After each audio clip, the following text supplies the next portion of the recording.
I'm glad you're here. We hear you loud and clear. Yeah, thank you for coming. Again, this is our third meeting, right? And third meeting of this group. We've had three meetings with the technical group. And so, again, thank you for the service. Today is got lots of interesting information in it. I thought last one had lots of interesting information too. This one is starting to get down to the brass tacks of what we're trying to get to. So again, thank you for that. Definitely getting good input from these advisory groups. So I see them shaping kind of the work that Kittleson is doing and Susan's been reporting. So it's important to have that, no doubt. And at the end of the day, we want to be able to say we've had some community input and it's been informed community input. So thank you for that. And with that, Kristen? Great. I'll just go real quickly. So Kirsten Green, Kogan Owens Green, pleasure to be here. I'm working for Kittleson and the city on this project. We have another full agenda, so please make use of the refreshments the city has kindly provided. Stand up, walk around as you need to. We're going to try and keep true to our time. We've done pretty good in the past. I think we just went 15 minutes over last time, but tonight is to receive what could be your final set of comments and guidance for the city as they move towards Planning Commission and their next steps for this alternative mobility study. So thank you very much. And we will hear one thing that's not on your agenda is John Replinger, consultant to the city for traffic engineering. It's going to give us a short overview of, so for those of us who need it, some do, some don't, of the relationship between transportation planning and development permitting. So just for the context before we head into Susan's review of the technical memo. So I think, what do we have on the screen here? We might have the purpose, which is really understanding, making sure that you all are comfortable. There's box and turn that you feel are important to discuss. And then we, as a project team, are receiving your comments on that final recommended suite of mobility targets, kind of short and long term, for this major intersection in the Oregon City community. So there's, presentation, so it will be a little bit presentation heavy to start off. I believe Susie is open to taking questions and comments as they come, but we do want to, I think, help each other just keep an eye on the time. So that we're respectful of the fact that we do want to hear from everyone, as we're headed towards 7 o'clock. So if we're still midway through the PowerPoint at 7, you're in trouble, and we're in trouble, and you'll see me getting increasingly agitated. So just let's help each other police that agenda. And thank you so much. So, Susie, you want to give some overview before John goes, do you think? So, John, are you going to go first or after I think my so presentation? first. They decided. Yeah. Probably go first. Yeah. Okay, great. Okay. Yes. Okay, so I introduced myself at the previous meeting, sort of being the long-term traffic specialist for the city. I've been working for the city for almost 20 years, mostly in the development review capacity, but helping with a variety of small projects that involve traffic engineering within the city. Thought I would spend a few minutes talking about kind of the hierarchy of planning activities, transportation planning studies, and how that translates into development review.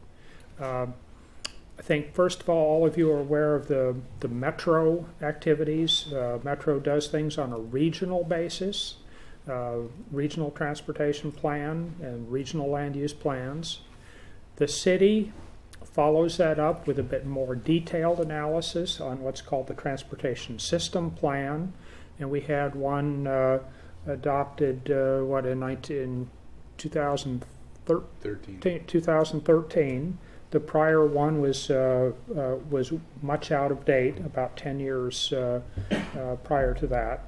So our 2013 plan built upon the Metro plan, but provided more specificity, including getting into more detail about streets of lower classification, like collectors and the arterials, as well as establishing the framework for development of the local street network.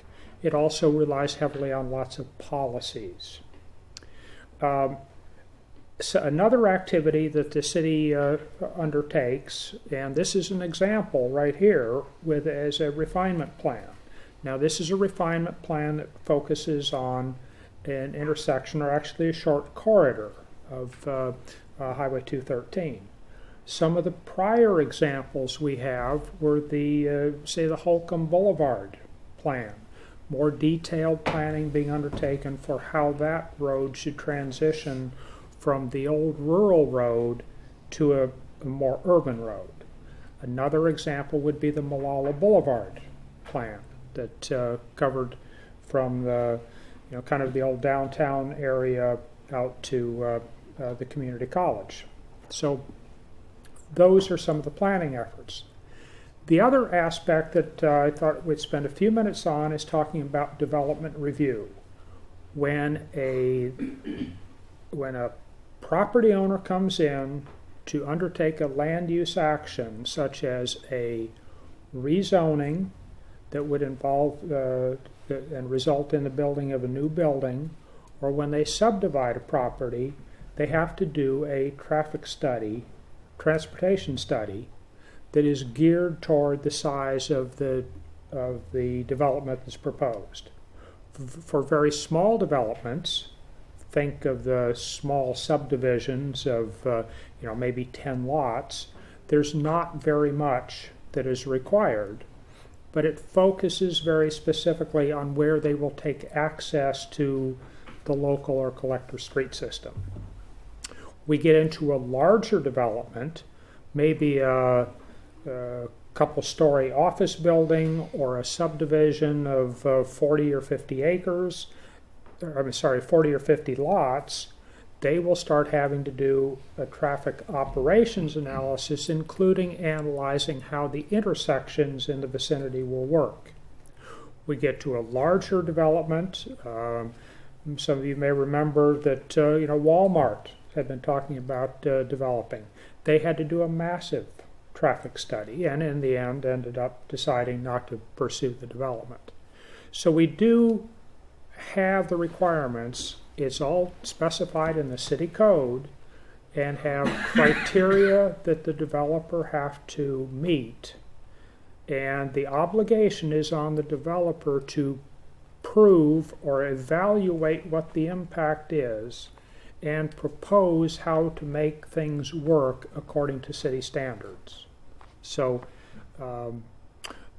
I work with the planning staff to specify for the developer what he has to do, and the developer's traffic engineer presents that information back to us.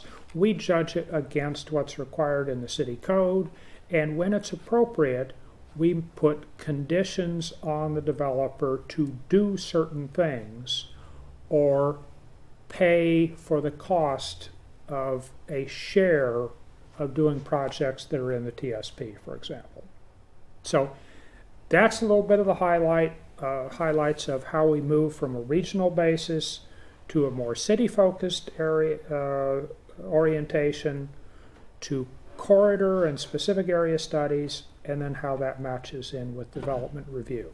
So I hope that gives you a flavor for where this project fits within that hierarchy, and the fact that you're doing some very important stuff, and it matches with and is designed to supplement the large area planning efforts and to guide us when we look at the development review activities. So that's a little bit of background information which I hope is helpful to you. I'll be willing to answer questions either now or at another time.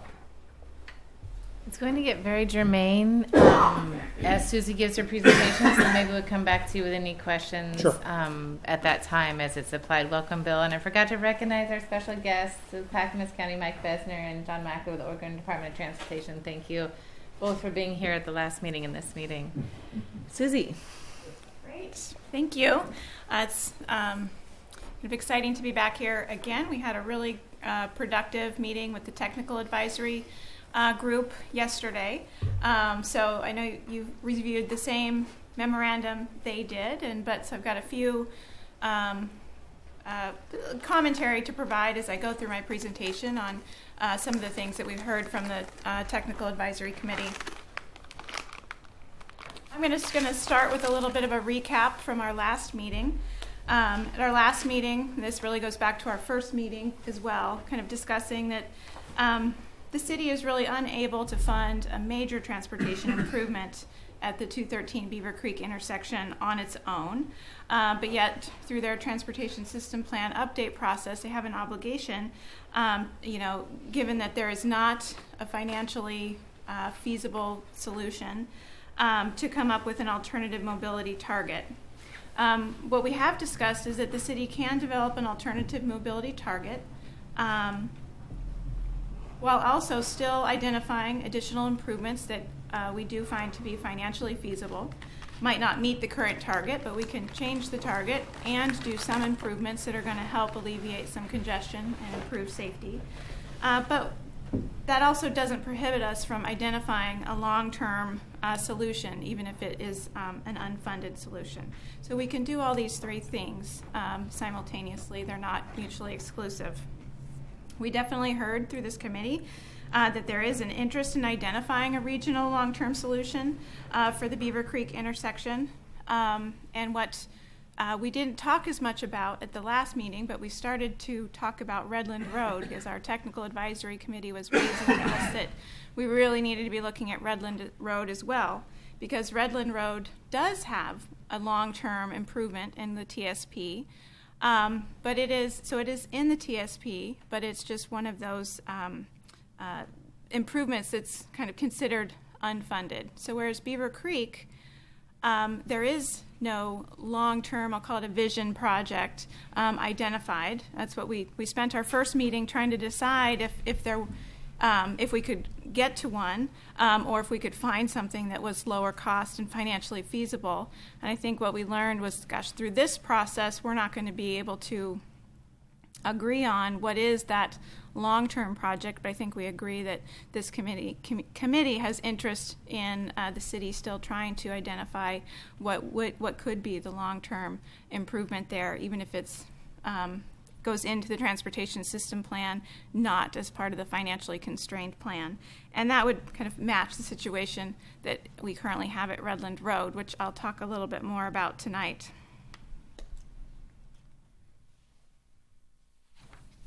So as we talk about mobility targets, the existing target is based on volume to capacity ratio, which is a measure of how much traffic is going through the intersection versus volume the intersection is able to handle. So it makes a ratio. When our first meeting, I believe we talked about maybe it was our second meeting, a number of different alternatives, but what we settled on was that that's still a really good measure to use for our target, but we needed to start looking at kind of how do we raise that target or look at how many longer periods throughout the day that we might be exceeding that target. Currently, the target at Beaver Creek Road is for a maximum volume to capacity ratio of 0.99, basically to be maintained during the 2 highest volume hours of the day. Redland Road, which we haven't talked as much detail about previously, it currently has a slightly higher target, and that target is 1.0 for the first hour and 0.99 during the second hour.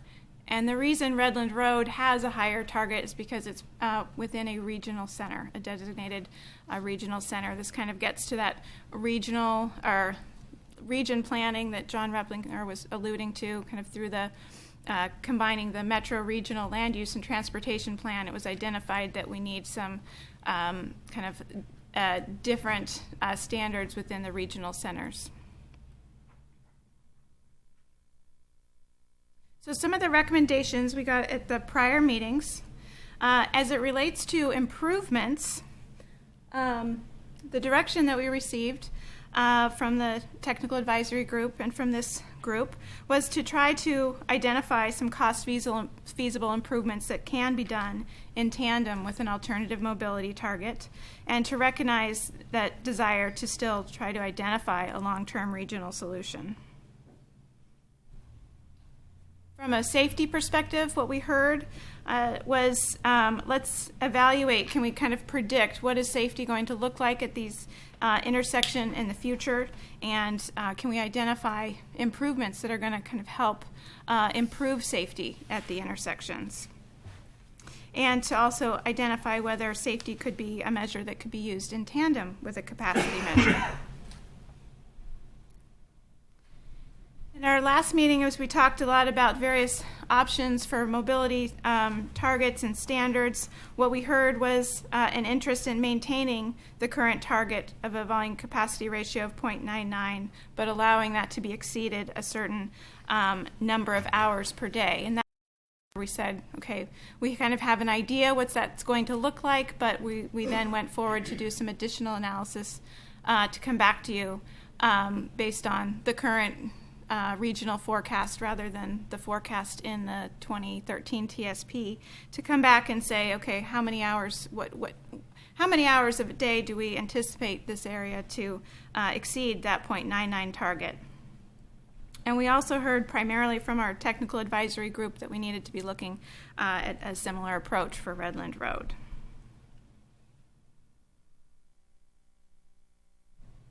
So on the theme of kind of going to talk about improvements, and I'm going to talk about safety, and then I'm going to talk about the mobility targets. So on the front of improvements, this identifies what's in the current TSP for these two study intersections.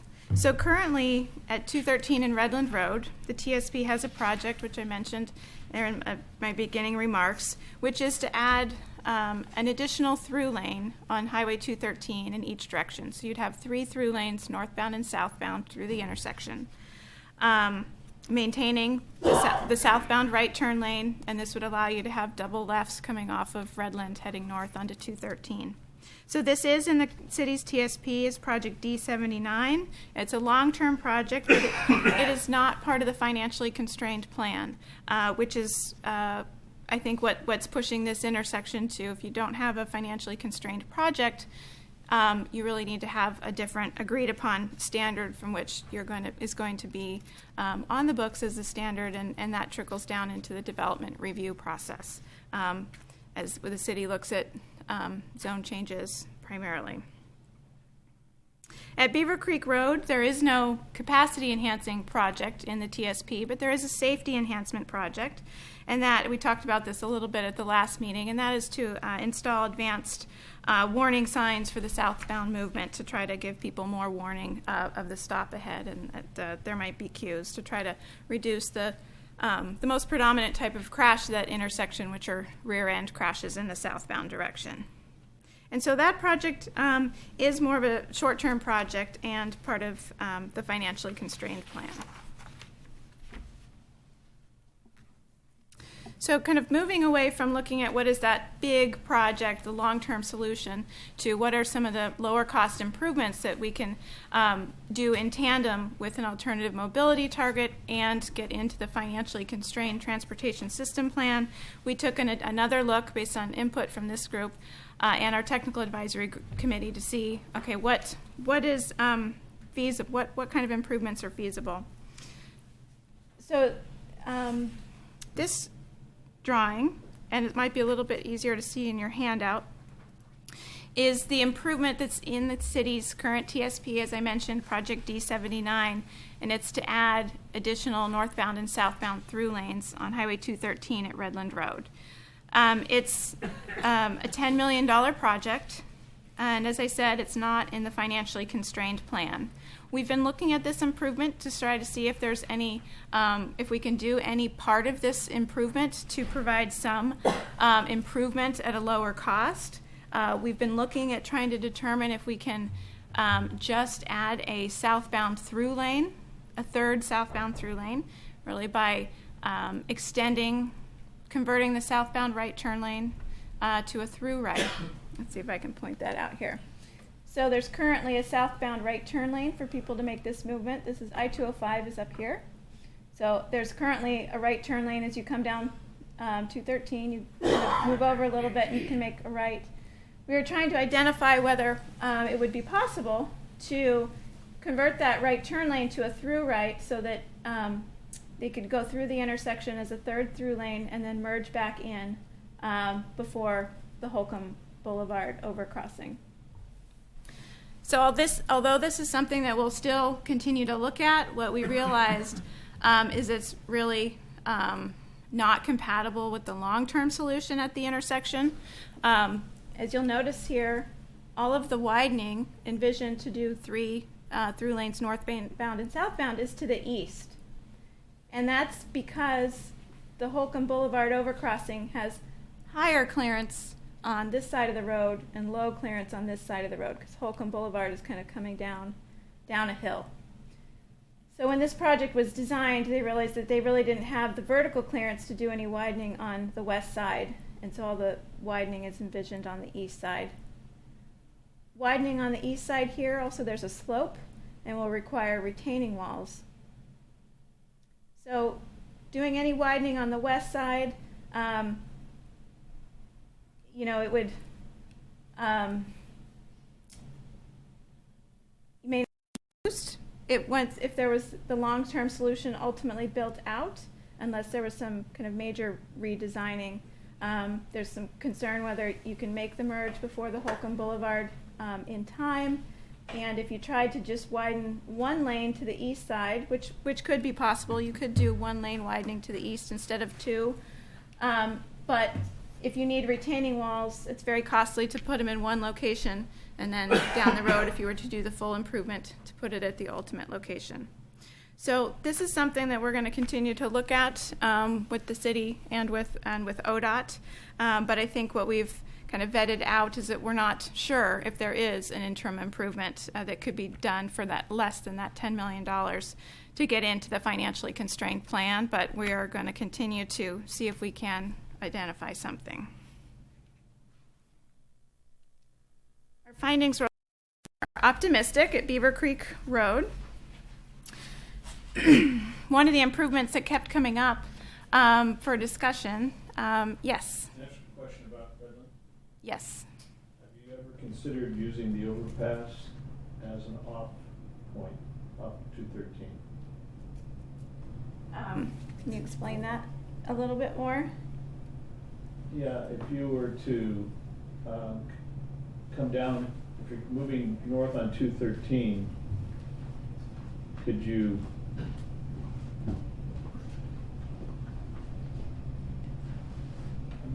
So you don't get Susie in the eye. Is it the red button? ribbon?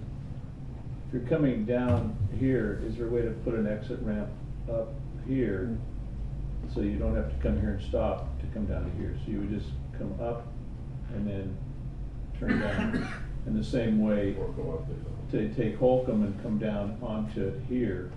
So your off or your on to 213 is done at Holcomb. And then this becomes just an off of 213 or an on 213 from Redland. So turning Holcomb into an intersection rather than an overpass, and kind of Correct. using the Just two an idea, I don't intersections to know. work Not an together. intersection. I don't know, if it's not an intersection, it's just a An on and off ramp. on and off ramp. Mm-hmm. So you eliminate a stop and a turn, Mm-hmm.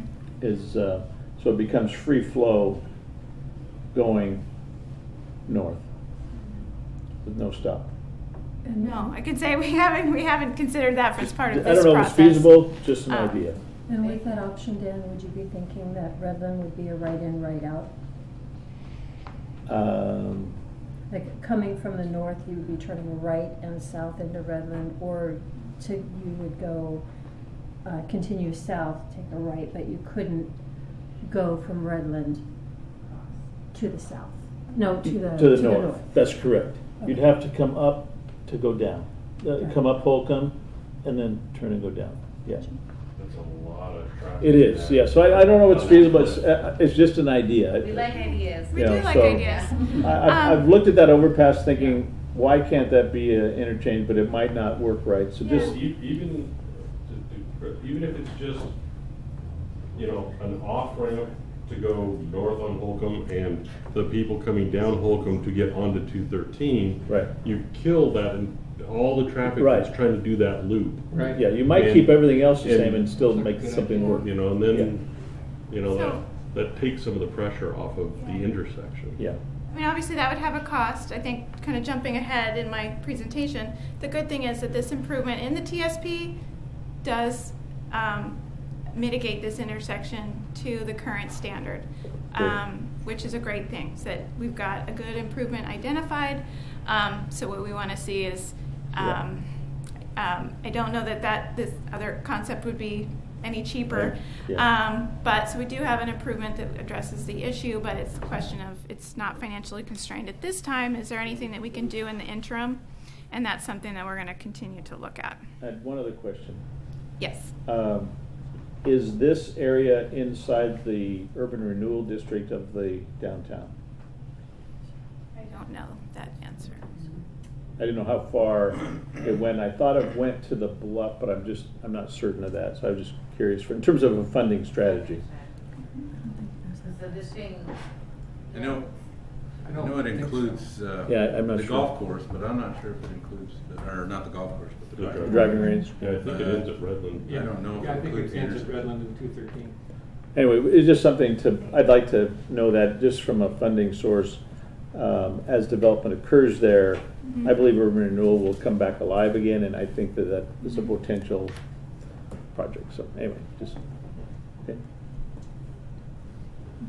Yeah, so the good thing about Redland, TSB has an improvement that does address the issues. This is actually has 90% design plans. It was designed as part of the jug handle project, but it's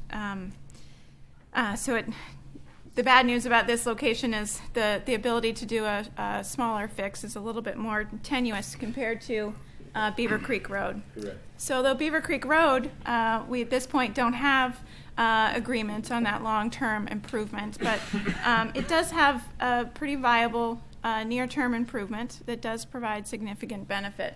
And so what we were asked to look at was, so this is north, so north is this way, towards I-205, this is an existing westbound right turn lane. We were asked to look at adding an acceleration lane so that this could operate as a little bit more of a free-flowing right turn. So build some acceleration space where they could then merge with through traffic. It does provide significant benefit, which I'll talk about in my next few slides.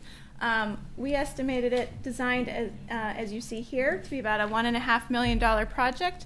And I think some of the discussions we're going to be having with ODOT as to whether this length is sufficient or whether this length is insufficient and needs to be longer for kind of smooth merging. So that's something we'll keep talking to ODOT. As that lane gets longer, the costs go up. So that's something that's going to continue to be discussed. But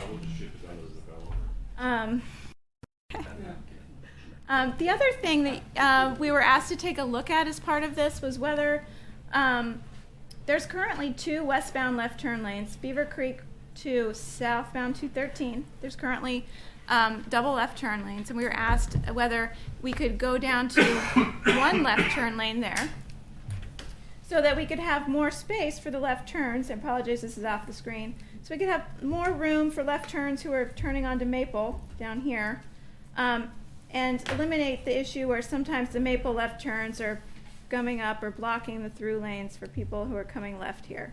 So we did look at that, and we found from an operational standpoint, going down to a single left turn lane from this whole volume to capacity ratio problem we're trying to solve, that we could do that, and that was not a negative impact to the mobility standard at the intersection. However, you will have longer queues as you take the amount of vehicles stored currently in 2 lanes and then stored in 1 lane. The amount of distance you need kind of doubles. And what we found was it might be possible, but that it really needs to be considered because you're kind of at the fringe of then starting to have the issue in the opposite side where you have people wanting to get into the left turn lane and they're blocking the through lane. So that's kind of the trade-off we're looking at. But we think there might be more space that could be allocated there, but it really needs to be looked at in tandem with any reconfiguration at Maple Lane. So, which I know has been looked at through development applications. So as far as my recommendations at this time, the right turn lane can be done on its own and provide benefit. The single left turn could be implemented, but it really needs to be looked at in tandem with changes at Maple Lane to make sure the storage all works out. But doing that single left versus a double left doesn't really change our findings for the alternative mobility target. Damon. I think the whole concern about storage of the left turn, you know, if you kill that one lane, is kind of irrelevant because, you know, first off, the city has a plan to push Myers Road through. They already have Glen Oak going through. So people who are trying to go that way will very quickly learn, I don't want to wait that long, I'm going to go the other way. I mean, I'll be honest, there's times when I've been trying to, you know, get to like On Point or Fred Meyer from the high school, because I teach up there, I turn and go whatever away from this intersection up to Henrici, go down Henrici, and come back because I miss all the lights and I miss all the queuing that's coming from the school students and everything. I mean, it's easier for me to go all the way to Henrici and around than wait and go 1 or 2 cars for each light, 1 or 2. So people will adapt to, you know, the dozen or so people that we're probably impacting will quickly adapt versus the probably 150 people who are trying to queue to get into Maple Lane because they don't have an alternative except to get off at Redland and get on to Holly and come up Holly, which is definitely not the right answer. Yeah. He raises a good point. Damon, could that fall within the classification of the law of unintended consequences? No, I'm sure that was an intended consequence. It would be on mine to get rid of that left lane. Push those we're people talking that about way. intersection 213 now. Yeah.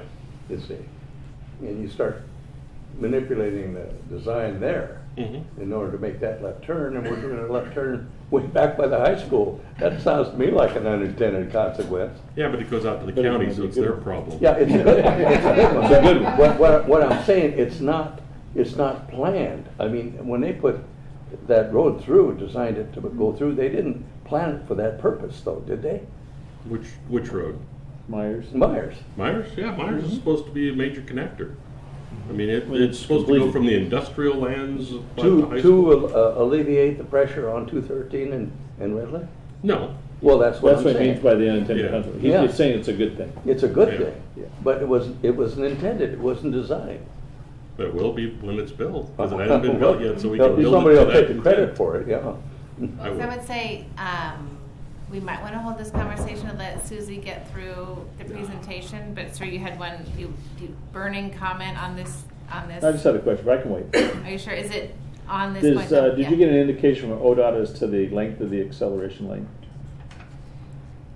They indicated that they'd been having conversations previously with a developer. That'd be me. Okay, yes. I did. I got this information yesterday, and that they were saying it needed to be more like 2,000 feet possibly. So that is the message that we heard, and I think, you know, those follow-up discussions and analysis to say, you know, support one side or the other is, I think, our next step.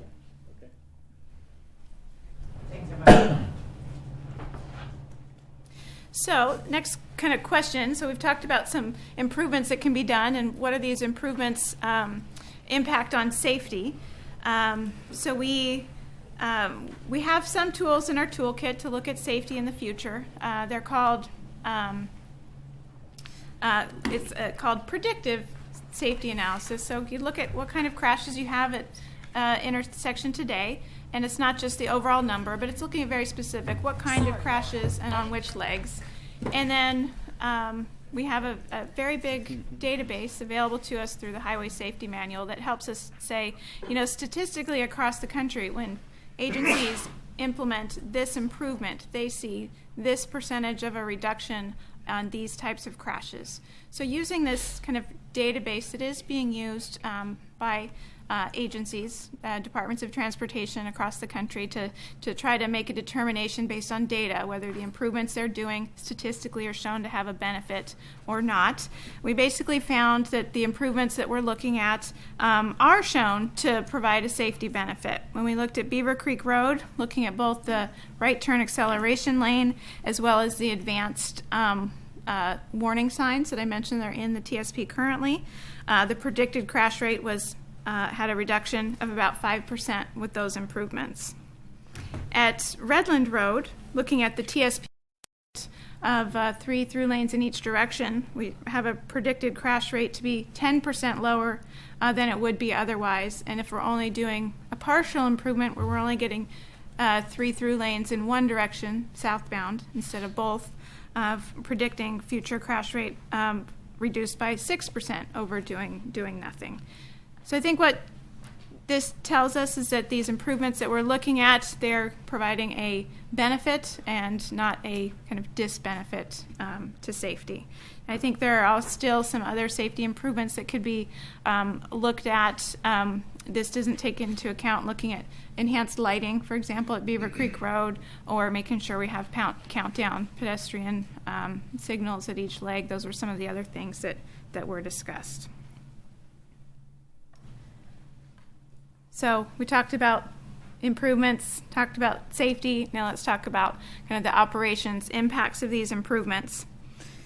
This is where it gets a little technical, and so bear with me a little bit. We're going to focus, I think first, let's just look at one table at a time. Let's look at Beaver Creek Road. So we agreed at the last meeting that what we wanted to understand was how many hours a day is the intersection going to be kind of operating above 0.99 or kind of over its ideal maximum capacity. We took Metro's 2040 model because that is the kind of latest horizon year for regional planning. However, from growth within the city, the growth in that model is still consistent. The growth, population, housing, employment for the city, what's in the Metro 2040 model is the same as what's in the city's, assumed for the city's 2035 TSP. It's essentially build out of the urban growth boundary and includes the concept plans. So what you can see across the blue line is kind of what is the total traffic volume assumed coming through the intersection. What we've got identified here are the 6 highest hours of the day. And you can see that for Beaver Creek Road, the highest hour of the day is 4 p.m., followed by 5 p.m., third highest hour of the day is 3 p.m., then 2 p.m., so 7 a.m., so the morning peak is technically has the 5th highest traffic volume of the day, followed by noon. So from a numerical standpoint of the volume, how much traffic is entering the intersection, those are the 6 highest hours and what time of day that is occurring. So the red line is the resulting volume to capacity ratio if we did no improvements at the intersection. And what you can see is it starts with 1.29 and 131 and 133. You're probably going to ask me, why is the 5th highest hour 1.49? And that is the 5th highest traffic hour, but it actually is, with no improvements, the highest congestion hour, and that has to do with that right turn lane. The bottom line shown in yellow is that intersection with the addition of the westbound right turn acceleration lane. Kind of essentially get a free-flowing right turn. And what you see in that scenario is great improvement, where your peak hour is now 1.13, which is just a little bit higher than what the region's currently accepting in regional centers.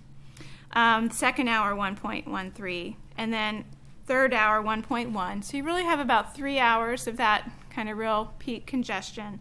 Hour 4 goes down to 1.01, and hour 5 is 1.02. So once you hit hour 4 and 5, you're almost down to the existing target.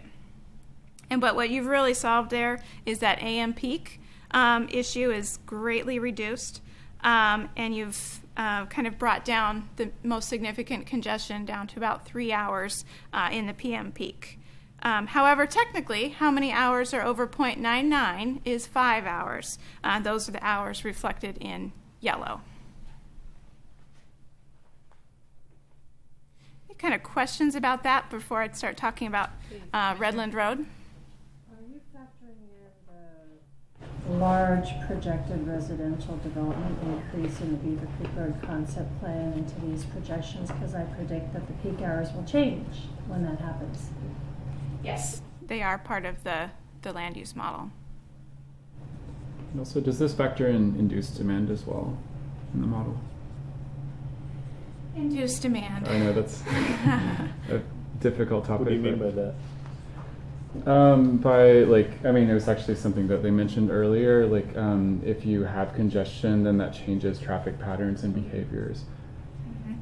So this model, the latest model from Metro, it does, I did ask about this kind of peak hour spreading. We talked about that a little bit at the last meeting where, realistically, because of congestion, people start spreading out their trips, and this model does reflect that to some extent. If it did it perfectly, no hour would show over 0.01, for example. But this model, the latest generation, does take into account peak hour spreading. So where that first peak hour is constrained, it's not 100% constrained to one at every intersection, but the system is somewhat constrained, and it is doing peak hour spreading. Does that answer your question? I think so. Yeah. Okay. So, when you're talking about peak hour spreading, are you talking about the times that when people decide I'm going to go to work a half hour early so I don't have to get through the congestion? Or are you saying I'm going to take Glen Oak and cut over to 213 so I don't have to go through that intersection? Primarily speaking to the time of day that you decide to make your trip. But so that's not addressing his question of people choosing alternate routes. That's true. That's a harder question. Yeah. Model. So the model does do that. It is okay. kind of looking at. It is both looking at the roadway hierarchy. Is it a freeway or an arterial or a collector? Unlike Waze, it's not routing you on people on local streets, but it is looking at how many people want to go from this area to this area. What are the available routes, and how congested is each route, and trying to balance the network for the best travel time. So it is kind of anticipating broader use of the network, but not all the way down to the local street level. Yes. Did you run the numbers for the combined effect of the acceleration lane plus the left lane reconfiguration? We did, and that single versus double left turn is negligible. Yeah, insignificant. Mm-hmm. Does the Luke maybe and then John. Does the free flow right turn, do you guys look up how that impacts people who are trying to cross there? Because if it's, they won't have a signal at that piece, right? Cars will just be able to turn right continuously. Yeah, the analysis assumes that they don't have to stop. They do legally have to yield.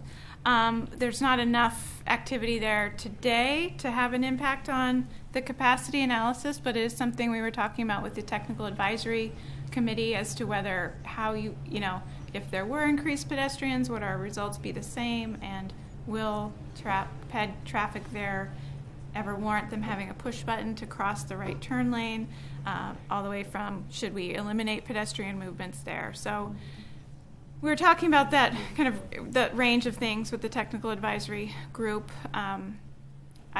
Whether you put a push button there or not, I think it's still not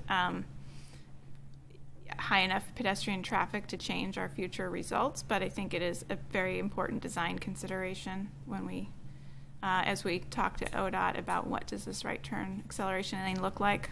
Yeah, is the potential is going to make it more dangerous for people crossing there because cars won't have to stop, feeling that you sort of just can drive through? Yes, it's very possible. Well, you don't have to stop making that turn now. It's a yield now. Yeah. People are more likely to be moving faster probably since they know they've got an acceleration lane, but it's already a yield. Yeah, so the crosswalk is already here, and people realistically are already not stopping to see if they can get in till they're here. I think you can kind of see a stop bar right here. So it is a slightly changing the, but they're not currently stopping before the crosswalk unless they see a pedestrian. And they still will have to slow down to almost the same speed to make this right turn as they do today versus if they were going to be accelerating.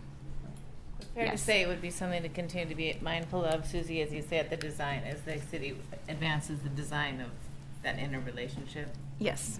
Yeah, so good, thank you. Yes.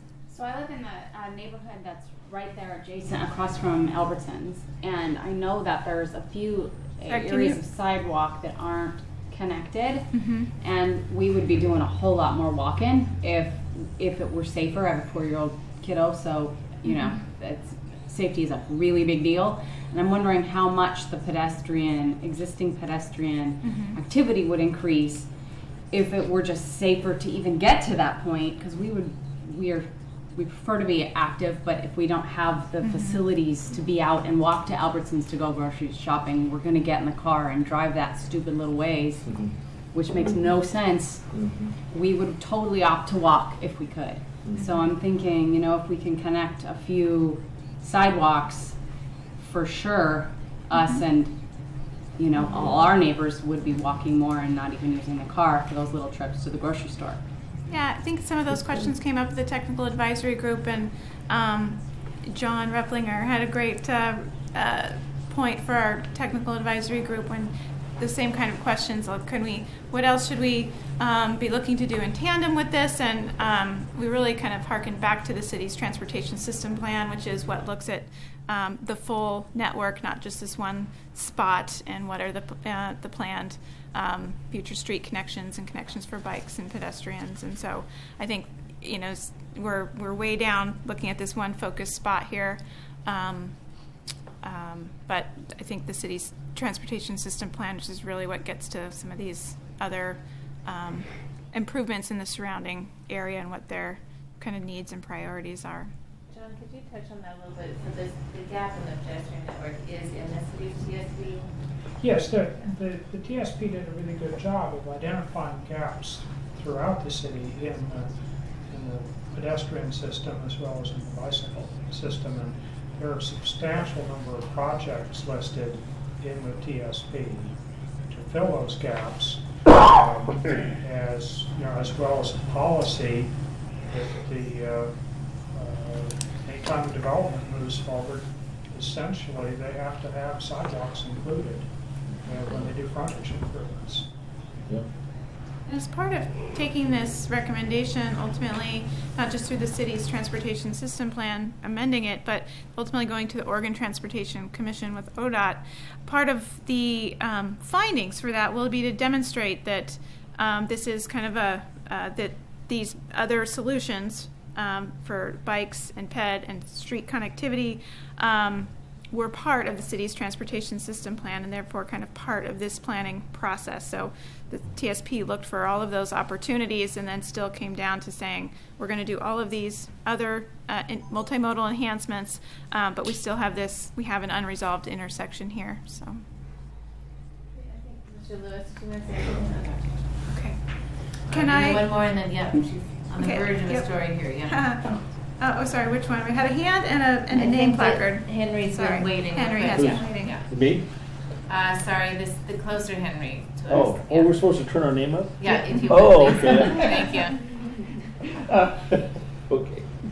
Given that the pedestrian push button is going to be tied into a signal controller, and that the signal controller is going to be operating anyway, it seems to me that the $10,000 cost or so to put a push button in is pocket change and should not be a consideration on whether or not it's installed. Yeah, that's not. Yes, that we have not made a recommendation that crossing of the right turn lane should or should not be signalized. We haven't gotten to that level of detail, and its I think cost that we should have yeah. it there and be thinking about the ability of getting the pedestrians and bicyclists across that intersection for any kind of improvement that we're doing. Someone wants to see a Okay. serious accident. All right. I'm going to take us through the bottom table now, which is Redland Road. So at Redland Road, 213 in Redland Road, so you can see the blue line, again, is what is us kind of projecting what is the total amount of traffic going through the intersection during these. What you'll see is the fairly similar to Beaver Creek Road. The highest 4 hours from a volume standpoint are 4 o'clock, 5 o'clock, 3 o'clock, then 2 o'clock, with that fifth highest hour being kind of jumping us to the morning peak, 7 a.m. What is different here is that when you see the red line, so this is the intersection with no improvements, what you see is volume to capacity ratios from 1.19 the first hour, as well as the second hour, and 1.08 in the third hour. And from there you see a drop, which is consistent. A drop after the third hour is what we also saw at Beaver Creek Road. But at Redland Road, that drop after 3 hours gets us to the existing target of 9.9 or better. The yellow line is the results if we were able to get a southbound through lane. So it's kind of a partial improvement of what's in the TSP. And that does provide us a benefit. We see volume to capacity ratios in that peak hour of 1.1, second hour 1.08, third hour 1.02. So I think what you see here is that in both the with no improvements or with the partial improvement of getting a southbound through lane, in both situations we have 3 hours where we're over the existing target of 0.99. But if you can get that partial improvement, you have some relief in that those 3 hours. And so, but this is the area where I said we're still working to determine if that partial improvement, if it's possible to get a partial improvement within a cost that's not over half or 3/4 of the ultimate improvement, to determine if it is possible to get a nearer term fundable improvement. I'm going to bug you just a little more. That's what we're here for. Couple of questions. One, do you have a sense of how many years out you are before we're getting to above the 0.99 on some of those that are really close? I mean, are we talking about the 15th year, or are we talking about 5 years out? I don't know. Well, I can do that. We did look at a 2035, so it stepped back by 5 years to see, what that change is. And it does, going back that 5 years, it does help. I mean, it's kind of a little bit of a, we made it a linear analysis because we don't have mid-year kind of growth projections. But if you step it back linearly, if you go back to the city's TSP horizon year of 2035 and we get rid of 5 years of regional, that additional regional growth, then the numbers are better. And instead of 5 hours, we're looking at 3 hours of congestion and lower VCs. For the really technocrats, one of the appendices in your memo online has this 2040, 2035 comparison. But I think, so we did look at that to see what was the difference. We know that future zone changes get looked at that 2035 horizon, but we're still thinking the target should be set based on 2040, consistent with the regional, the latest regional modeling. Okay. And my second part of the question is, I don't really have a sense of how much traffic differential we're talking about in getting between, the 0.99 and 1.01, 1.02. If there were any kind of an incremental additional thing we could do that would get those 2 hours down to 0.99, I think at least I would feel more comfortable recommending something that said, yeah, we're going to exceed it for 3 hours a day rather than 5. So is there just no way to do that, or is it just not? Well, some of the improvements we talked about at the first meeting, that many, like the fancy displaced left turn, which is kind of a new treatment, that could help. We talked about triple lefts, which I think there was pretty good consensus both from MoDOT and the city that was not a viable solution. We did look, there's some benefits to 3 northbound through lanes. But as you started looking at all of those improvements are going to be of a price that at this point in time we can't say are financially constrained. We think we need to keep looking at trying to figure out what is that larger improvement to go into the TSP. But there's kind of at this intersection, this $1.5 million right turn lane is kind of the providing significant, I guess, benefit for cost benefit. And as you go, higher, I think that's where we need to keep on this kind of regional solution discussion. I guess what I'm trying to get at is, what does it feel like out there operationally to be at an intersection that's 0.99 versus one that's 1.02? Is that how you're really going to perceive a significant difference in?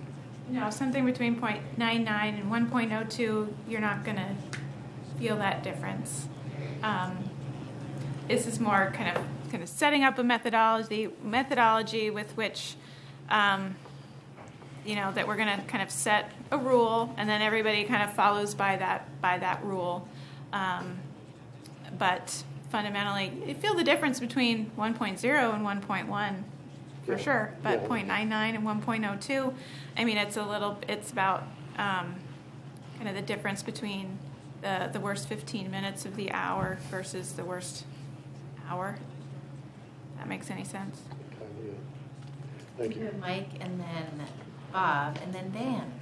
And then we are still not through the memo, so I'd keep the kind of the questions, if you can, short, knowing that we'll have it yet our hour of discussion. So 2 quick questions. Yeah, please. At Redland, what's the most stressed movement? The worst? Probably, well,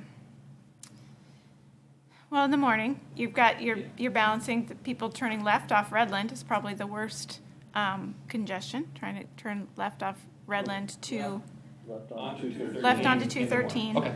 And that friction between turning left and coming northbound through. And in the evening, it's probably spill back towards the jug handle. You had another one? Yeah. So it's kind of related to the question here. As a practical matter, as I'm sitting in my car at that 4 p.m., unfortunately, going through both of those intersections every night, what is 1.13 going to feel like compared to 1.29? Can you relate that? Is it 30 seconds more? Do I miss an entire whole 2.5 minute or whatever it is light cycle between 1.3 and 1.29, or is it 10 or 15 seconds and you can't tell? I get what the numbers are, but how do you relate that to reality? It's about, sitting through an extra cycle, which could set you back an additional 2 minutes. So between 1.13 and 1.29 would probably mean an extra 2 minutes. It's the buzzer shot at a Trailblazers game. That's what you missed. It's not going to do that. Last 2 minutes of football. Okay, you're up. Bob, you had a quick question on the presentation? Nothing I say is quick. You ought to know that. I will say, my only remaining slides are summary and recap. Right, so when we get to those, we'll be fully into discussion, but please go ahead. The bottom line of this whole thing is the bottom line. And Rick hit the nail on the head when he said, can you project this out? Can you project what it's going to cost us year by year by year of these various improvements? Because my friend here says nothing's cheaper to build than it is right now. And the longer we wait, the more expensive it's going to get. And the other thing is, what does it cost the county and the city in economic development terms if we don't make these improvements for our transportation system? These kind of facts and figures would be, I think, valuable to include in this report. If we do it, how much it's going to cost. If we don't do it, what's it gonna cost us in the long run for development that didn't occur and should have. Yeah, those are good Cost questions. benefit. You done? I'm done. Thank you, Dan. Just a quick question on Beaver Creek and 213. When you're looking at the right turn lane, do you look at the most optimum signalization sequence that goes with that in those scenarios? Yes, so at that point in the future, the signal timing is optimized. It's pretty standard practice. And I would just weigh in on the pedestrian also. And I'd consider just moving it all to the south rather than crossing. I understand getting to the point of the island to go south and over, but not across both sides. Eric. I just have a quick question. I just realized when I was looking at these two tables, I wasn't sure, are they independent or dependent on each other? Because I'm sure that one intersection flows into the other, and so I wasn't sure about that. That's a good question. Yeah, in reality, yes, there's a dependency, but in the analysis, they're not. They're treated separately. They're treated separately. So. Yeah, I could see if you made a free right turn without the 6 lanes, you're going to back up faster. Right. So I mean, like this is like if you have a long arterial or collector, right there, it's like a cascading effect. Right? So we make improvement here, we have to make an improvement here, then we have to make an improvement here. So I feel like it should be maybe something that we should think about too. Yeah, it is something we talked about a little bit with the technical advisory group too, of the value of, say, just providing the southbound third through lane at Redland versus northbound and southbound. And we thought, well, if you provide the additional southbound through lane at Redland, if you provide an additional southbound through lane here at Redland, well, you are, yes, you might be sending more traffic down to Beaver Creek. You're freeing up congestion that's kind of spilling back towards the freeway, right? So instead of this being a bottleneck, potentially impacting the interchange, you're clearing it out.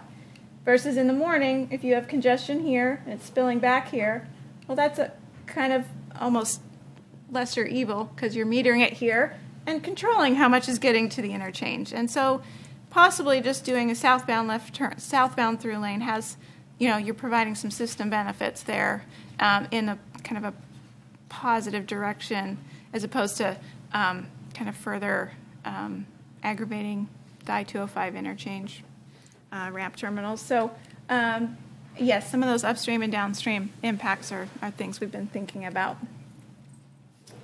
So in summary, I got a question. Oh, sorry, Mr. Lewis. Yep.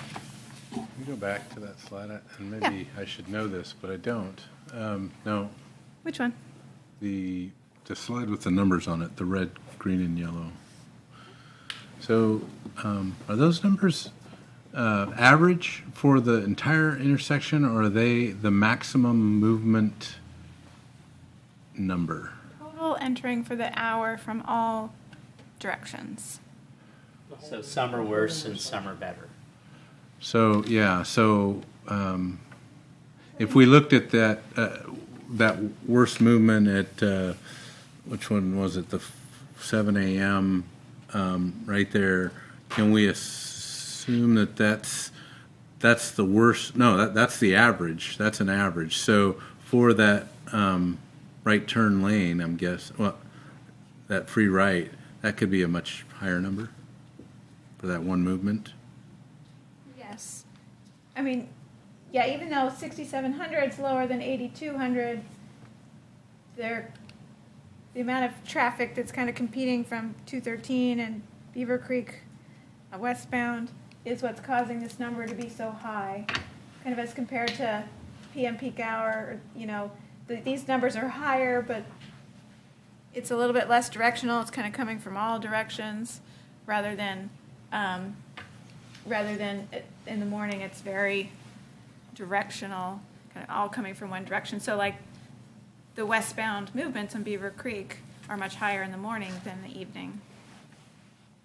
Okay. And I have the turning movements for, the movements for each movement and in the appendix for each of these hours that you can take a look at. So just to kind of summarize,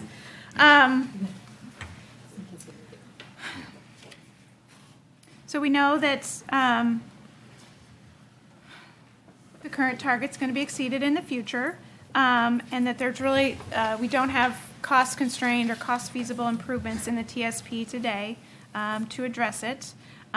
We have a set of recommended targets and improvements that we're seeking input on. And at Beaver Creek Road, we're seeking input on a mobility target of a volume to capacity ratio of 0.99 for not to be exceeded for more than 5 hours of the day, and that we get an improvement added to the TSP, the cost-constrained TSP, to add that westbound right turn acceleration lane.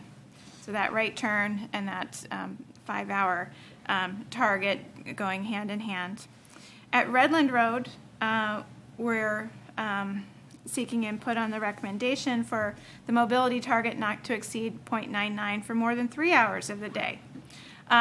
We would like to be able to add an improvement to the TSP for that third southbound through lane, but at this point in time, we can't say whether that's going to be feasible or not.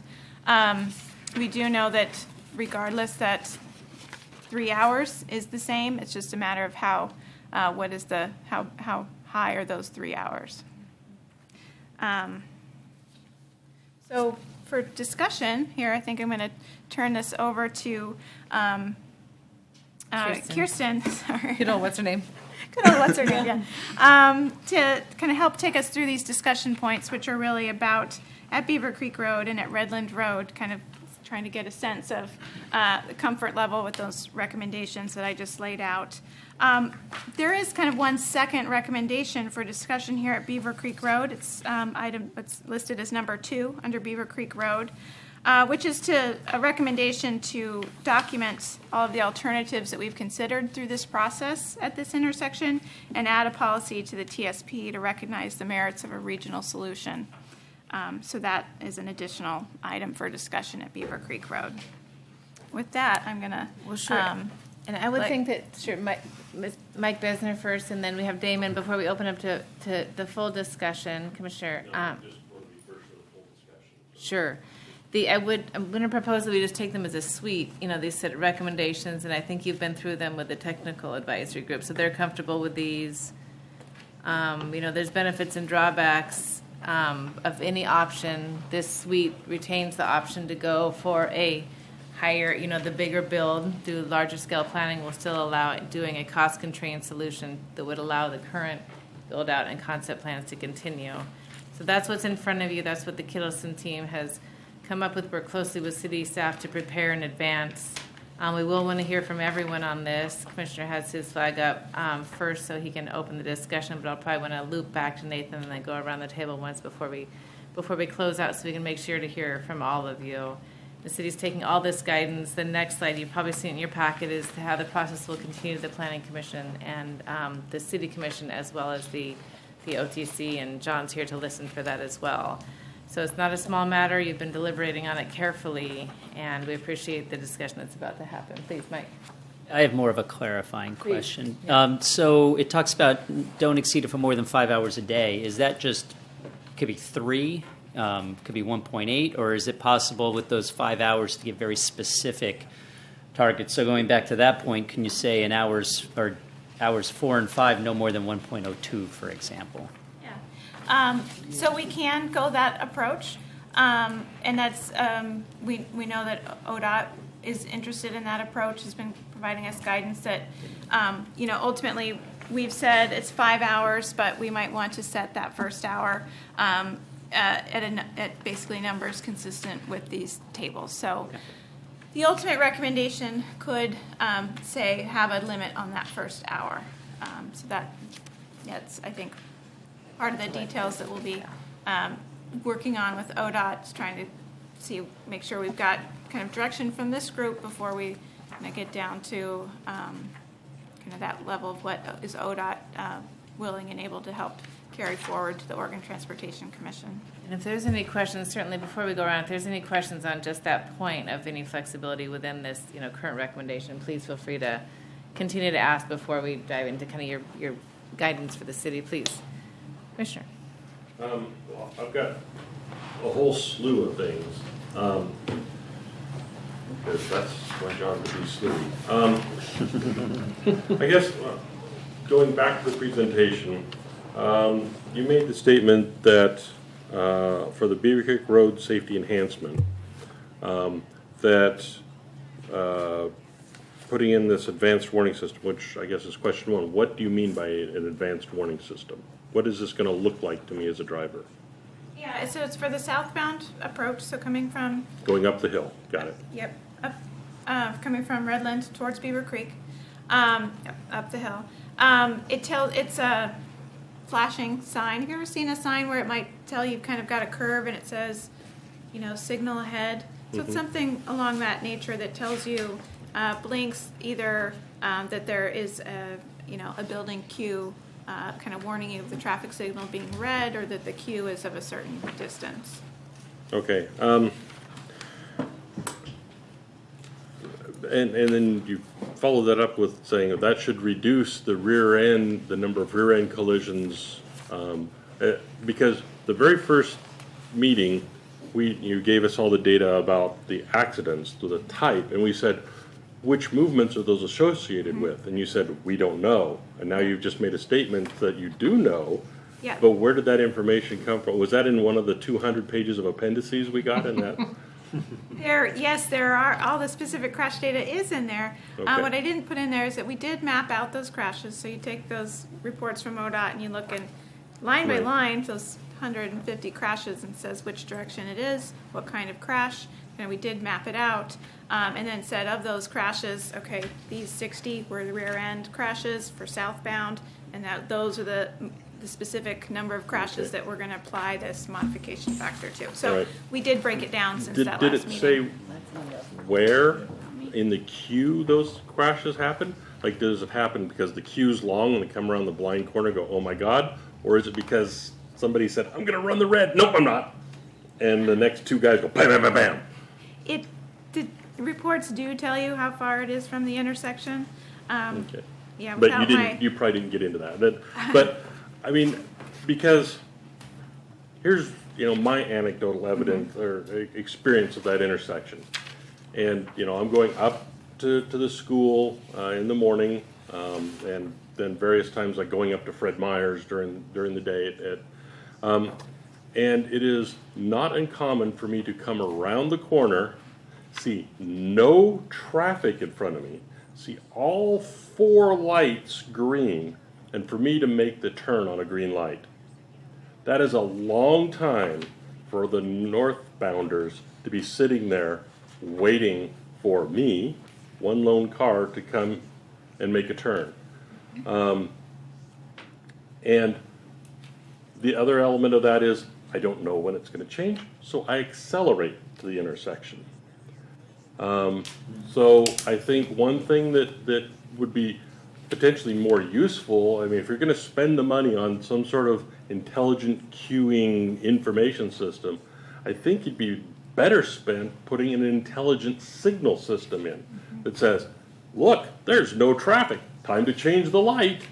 And so it isn't 2 minutes every single time, it's 40 seconds for the 2 cars to turn.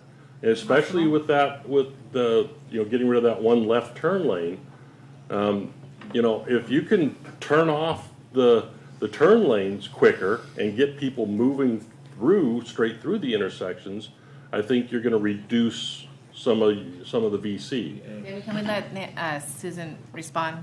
Like, is it you just asked her if that's possible to optimize the signal timing? Yes, I mean that's point taken. So there Yeah. are things that can Right, be done to change it to an adaptive signal controller and put in more detectors in the pavement, and those Right. are things that can be done to make the signal smarter. I almost think that's the better investment because that can adapt throughout the entire development process. Because you're already going to have to put some of that in order to put up that queuing warning system. I can see putting up some sort of signal ahead coming around the blind corner. It's not all that blind, but some drivers are. So that's my thought for that. If you go back to your nice little colored chart, there we go. Personally, I don't see that there's a significant difference between the red and yellow lines for Redland, the Redland Road section, for the expense involved. And I think the pain, because the other thing that isn't factored in from that is if you get rid of that turn, the turn lane, so it becomes a through lane, people are still going to turn, which means it's a through lane. Where'd the signal light come from? Why are they turning? Why do they suddenly stop to make that turn? Boom, boom, boom. You've got rear endings.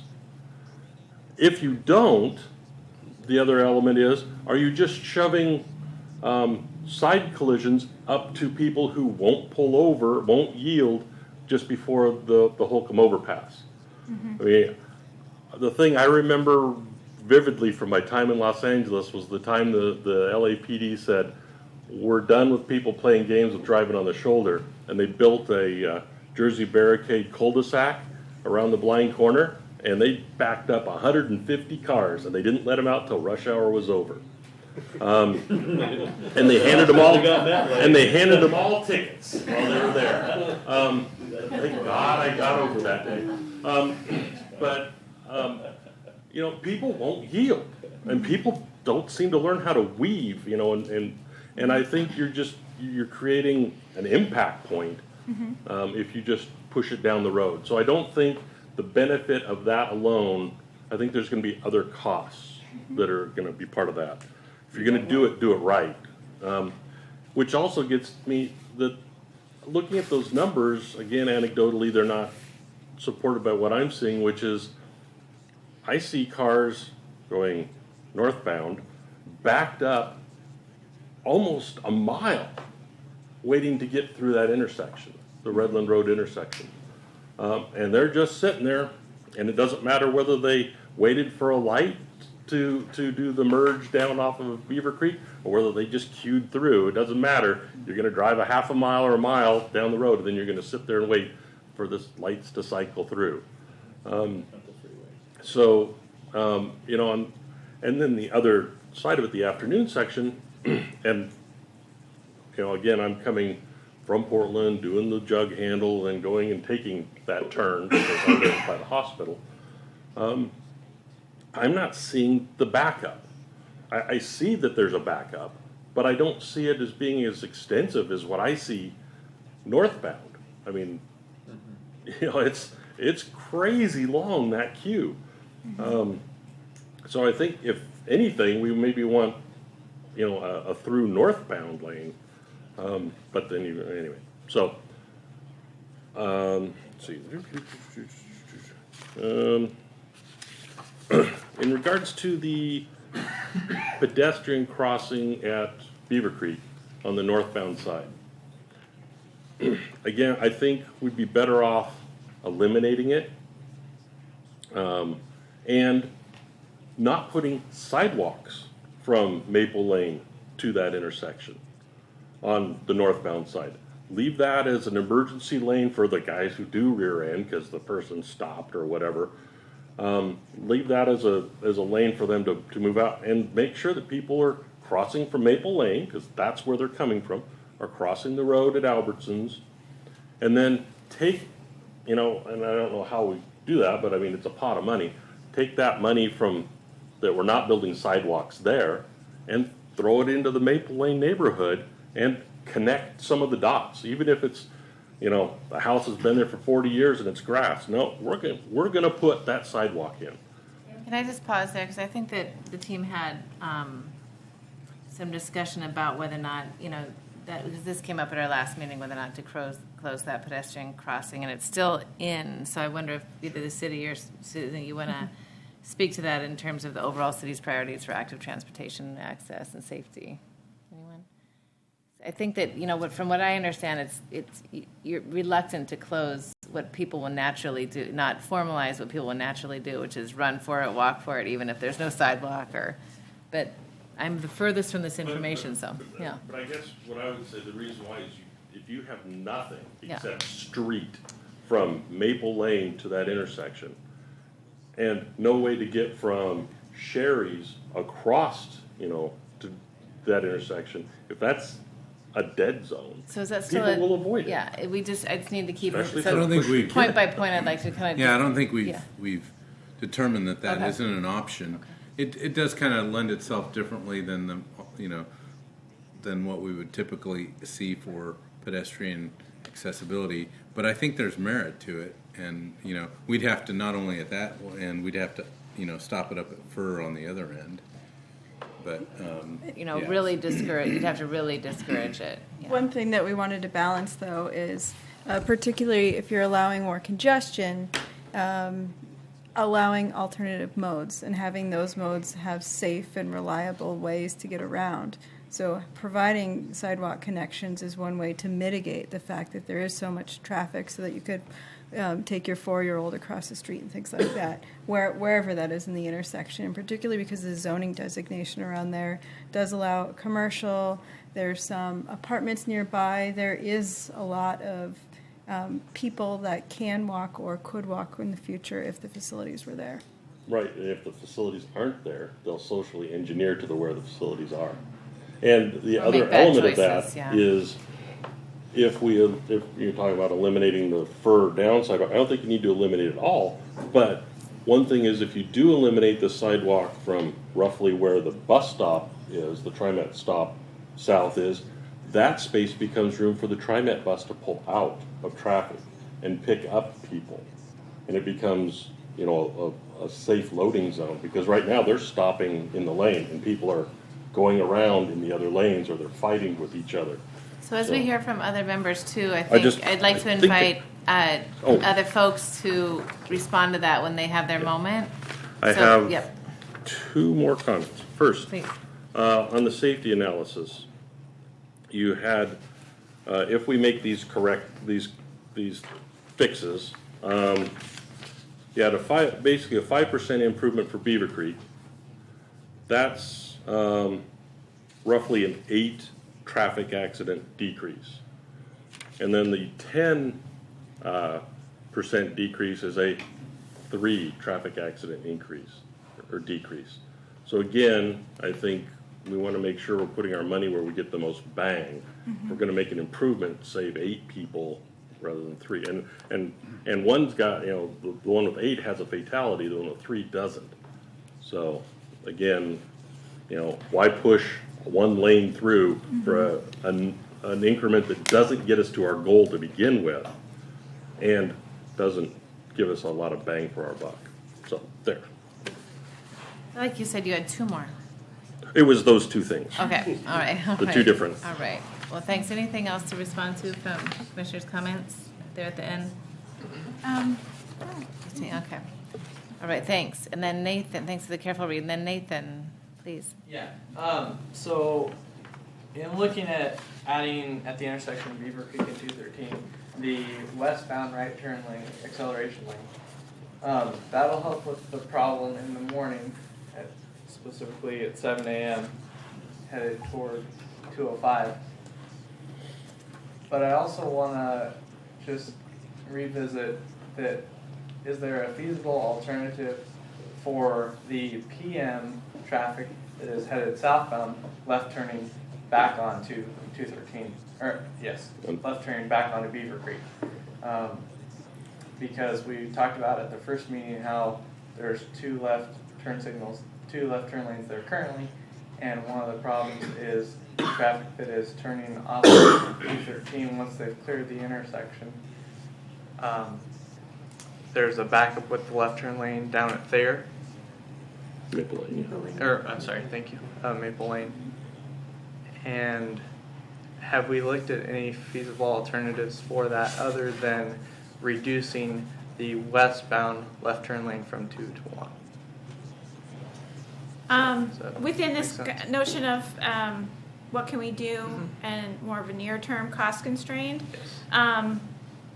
No, I mean, that's what we were trying to solve in our alternatives analysis at our meeting one, was trying to come back, okay, without doing an interchange, what can we do? And those were really focused on that PM peak hour, which is where that triple southbound lefts came from, the displaced left turn, which is to get more capacity, more time for that southbound left. So, I mean, I think all the alternatives we focused on at that first meeting, all were primarily focused on that PM peak and addressing, those southbound lefts. And they were all found to be, some of them potentially feasible, some more favorable than others, but all of them at a price point that the city just cannot address on their own at this time. And I think that gets to the recommendation of continuing to document everything that we did and have a policy that the city should continue to work with partners to identify a longer term solution. But there's no cheap fix to help that can provide that relief to that southbound left. Tough one. That's why you guys are all here. I might just flash forward to what the next steps are, because we won't, all these comments and informed, life experience guidance are really important as the city continues to advance forward. So maybe we just touch on the next steps, not to hide the ball before we go around once more for committee members' guidance to the city, because we don't need consensus necessarily tonight, but the city is very interested in your suggestions, your concerns, as they do any final work to wrap up this phase of the solution. So, Susie, what comes next after we wrap up this evening? Well, we'll continue to work with the city and ODOT and the county to make sure that all the agencies are on the same page with what is the target that we're recommending and what are the improvements that can go along with it. Kind of continue to refine how long is that right turn acceleration lane, what's it going to cost, can we get that into the, what is it going to take to get that into the cost constrained TSP, make a decision whether there is any improvement that we could do at Redland Road or not. I'd say it's probably on the not, end, kind of really for many of the reasons that Commissioner Damon, it's not Damon's, Commissioner Maybe, spoke to. So just trying to get to finalize those costs and then set that target, as Mike Besner alluded to, wondering can we set a maximum for the first hour, and that's some of the things that we'll be looking at with ODOT. But what we're hoping to get some guidance on today, and both your input and your comfort and understanding that, okay, we've taken all this is the direction that we're moving. Our next steps, once we go 3 agencies aligned, is for the city to prepare an adoption package for TSP amendments. Those will come back in a public forum through a public hearing process. They'll go to the Planning Commission for recommendation, and then they'll go through the City Council for adoption into the TSP. Kind of simultaneously, we'll need to be working with ODOT to make sure that they also are willing to go forward on their end to the Oregon Transportation Commission, also recommending that the state of Oregon amend its transportation plan for this alternative mobility target as well. So both the city and the state have to agree mutually to amend their plans, both agree on what that target is and what improvements will go along with it. So it'll continue to be a transparent process through a public hearings process, but that's what's next. We still have a little bit more work to do on our end to make sure that we're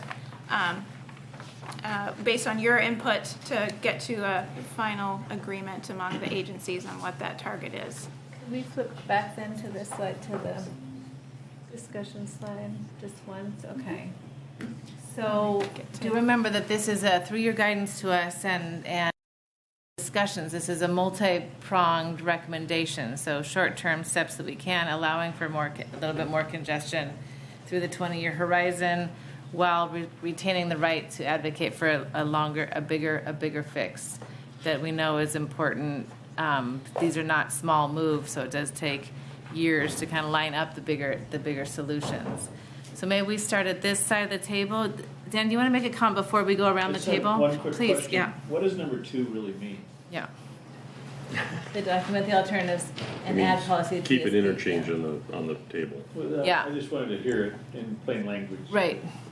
that there was multiple things. I mean, there was the interchange, there was the displaced lefts, there was, ODOT had some interest in the kind of additional jug handle solutions, but basically documenting everything that we looked at, what were its pros and cons, and then basically saying we reserve the right to continue to, we believe that we should, as a region, keep looking and agree upon a solution here. It formally opens up that It keeps the options on the That's table. right. That's right. And that wouldn't probably have happened without this committee's guidance. So Henry, would you like to start us off? Well, I would actually. Yes, please. Okay. First off, I would say that item 2 that you were discussing should also be included under the 213 Redland Road, because that likely is also going to be a regional solution and not a city localized one. I think that's why that's not in there, is because it already is in the TSP. Well, if But it's not, it should be. From a funding standpoint, But you're it saying on this document, I think it needs to be there anyway, just to reinforce that. To recognize the regional solution. Yeah. And And- Kittleson is taking notes of all your guidance. I can't scribe fast enough to get all this. And- Thank you. In regards to Beaver Creek and 213, you cannot put pedestrians and bicycles and skateboarders and whatnot in a separate category from vehicles. We have to make sure they can get back and forth across all 4 legs of that intersection safely, because they will, even if we don't provide for it.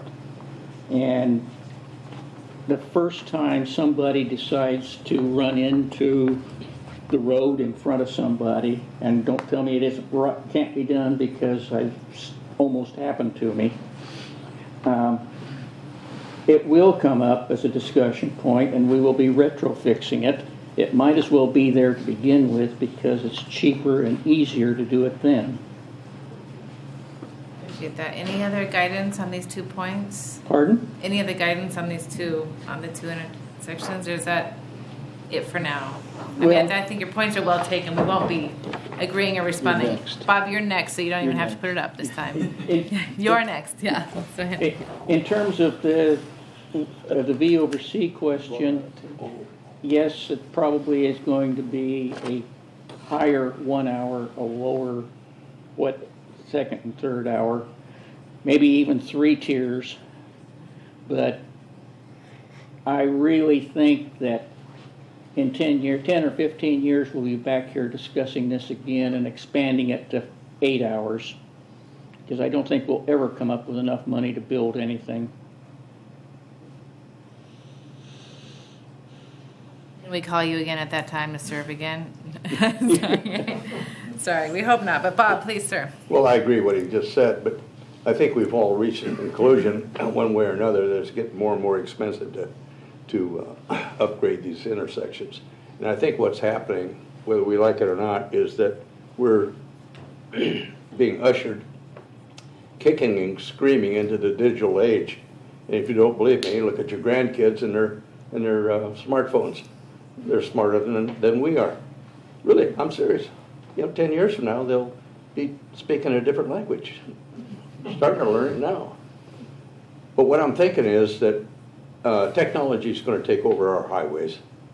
And Damon raises a good point about the signalization of the intersections. The efficiency that we're probably losing because we're not keeping up digitally with the movement of transportation through our intersections probably adds up to hours. Just a second here between bumper and a second there. And the guy that's on texting, guy or girl. And we haven't discussed the person that's driving impaired. You go out and talk to your local police officer and ask him how many times he pulls over somebody that's impaired, either alcohol or otherwise. Now you tell me they're a safe and efficient driver. Oh, if you can convince me of that, So keep those efforts up. But what I'm saying is that I think the solution is somewhat in our face if we only stop to recognize it, and we're going to have to because of the the expense involved is in the signalization of these intersections and making these traffic Controllers. controllers a part of our everyday life. I mean, you know, we're being controlled by computers whether we like it or not. Might as well. You know, you're holding a computer in your hand with these smartphones. So I'd like to see some comment. We have that up, but and then I'm sorry, your colleague's name, pardon me. Nick is taking fervent notes here, so it'll be part of the semi and the guidance as the city moves forward. So if you could spend, let's say, $250,000 for a smart signal at that intersection that would improve the efficiency there by 10%, it's probably money well spent, plus the fact it'd make it safer. No crime. And with movement of traffic, when you got kids in the back seat, safety is everything. Right. So optimize. Safety is yeah. everything. Good. Thank you, sir. I'm sorry to push on. We just want to get once around the table, but I think that was your conclusion. Is that right? Yep. Thank you. Please, Dan. Okay, I believe in creating the adaptive signalization, just has been spoken in, also at Maple Lane, all those intersections. If you coordinate them, it works much better. I also agree with Damon's comments about the through North Lane on 213. That backup in the morning, although you end up just backing up at the highway at I-205, so you can weigh that.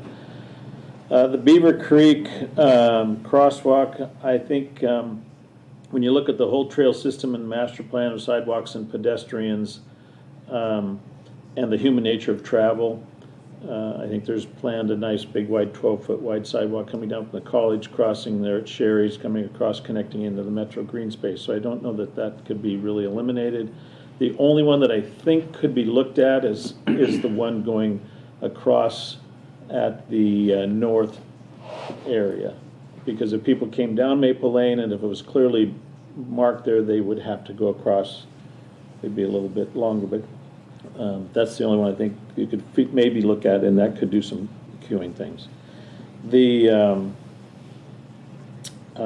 terms of the queuing from 213 southbound onto Beaver Creek, there might be a way to just extend those lanes a little bit further in terms of a widening project when the acceleration lane goes in. I support the concepts of the 5-hour and the 3-hour and the recommendations stated there. I think there's a balance between the cost of doing a project and the angst of waiting a little longer, because most of the time it works really well. So that's a social question. I wasn't here for funding strategies, so I want to just throw one out. And I think that what I would consider for funding this maybe bigger change in the future would be to look at the areas around there, the project, the 17 acres that we're looking at, the apartment project. There's some specific areas around that intersection that are going to develop in the fairly near term. I would form an urban renewal district. Those values are low currently. I would form an urban renewal district on those specific properties for specific, and only use the increment for transportation improvements. And I would identify those improvements, I would identify the value and identify the length of time and make it very specific and doable and then end it.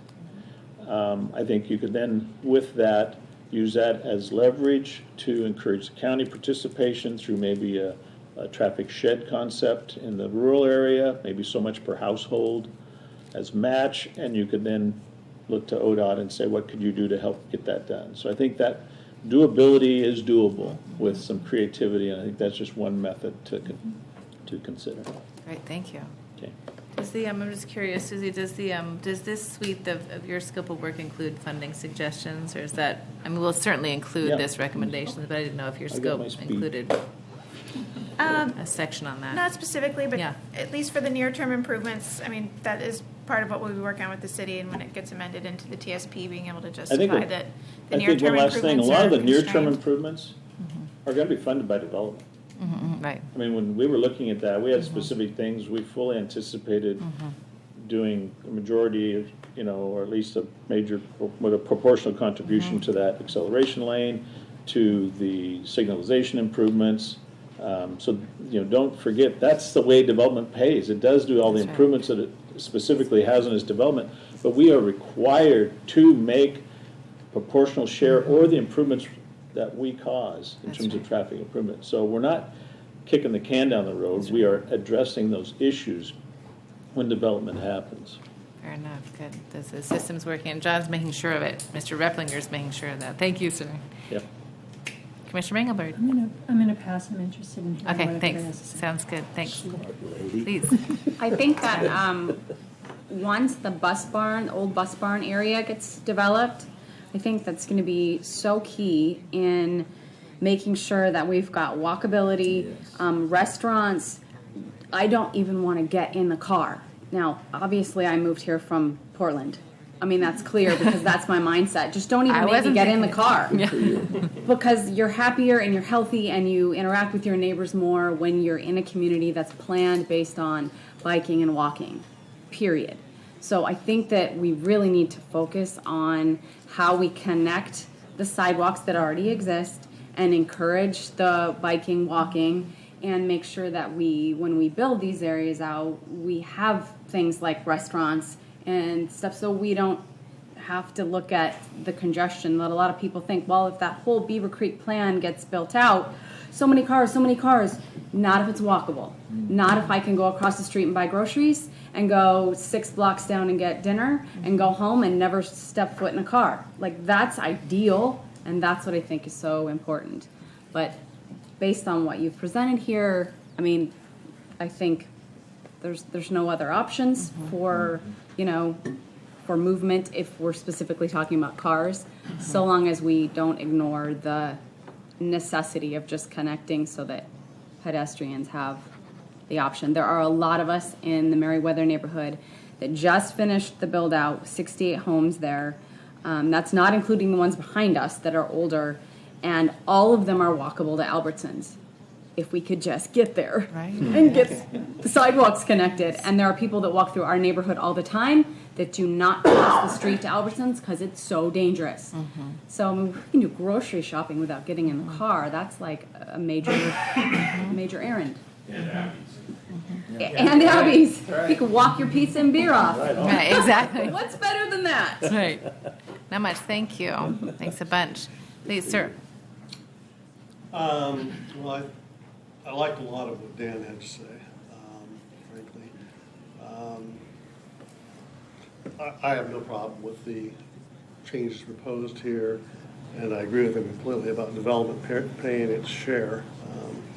The developers, being a person who represents them at hearings frequently, as these folks know, around the planning commission, developers get beat up all the time by people, and which is rather ironic given that it's pretty much developers that through system development charges and through project improvements end up fixing things. Yeah. So we need to recognize the contributions that developers can make. I'm not sure whether any of this acceleration lane project would be STC type of thing or whether it's beyond the scope of the STCs. But, be something to look at.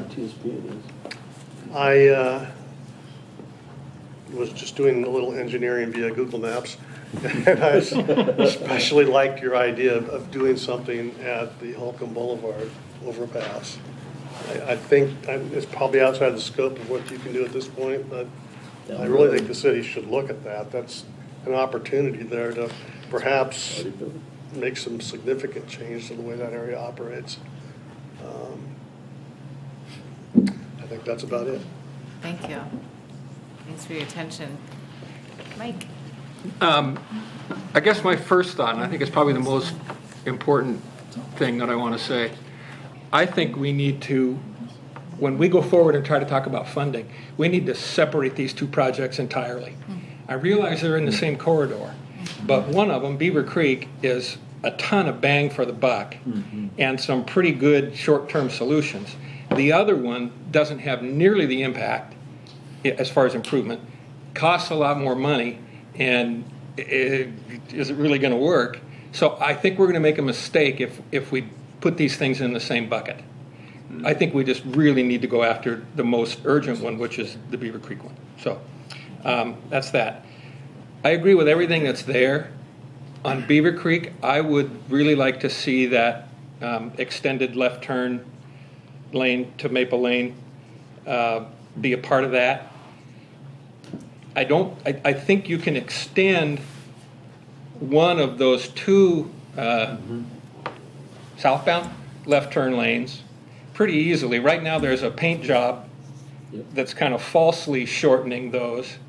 Plus, if we go to Damon's idea about eliminating that sidewalk on the north-hand side, you could carve a little space out that way as well and extend that one left turn lane in place of the two shorter ones that are there now. So I don't think you'd have a big impact.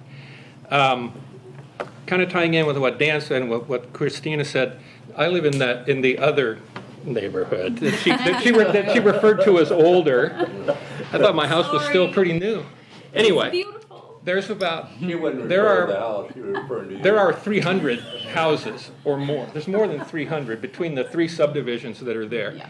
And we cannot walk to Albertsons or Abby's on a sidewalk because they end at Thayer. I think if we get really creative when Dan's project comes online, I don't know if he's doing half street or do you have to do, is it major enough that you have to do full street on Maple Lane? I mean, Maple Lane. Half street. Half street? Let's do the pedestrians. We got SDC. Let's do the pedestrian work on the other side of the street, on the east side. Don't put pedestrian facilities on the side that's directly adjacent to Dan's, and figure a way for people coming from Dan's development to naturally want to walk across the street. Plus all those 300 houses that are already there, we're already on that side of the street.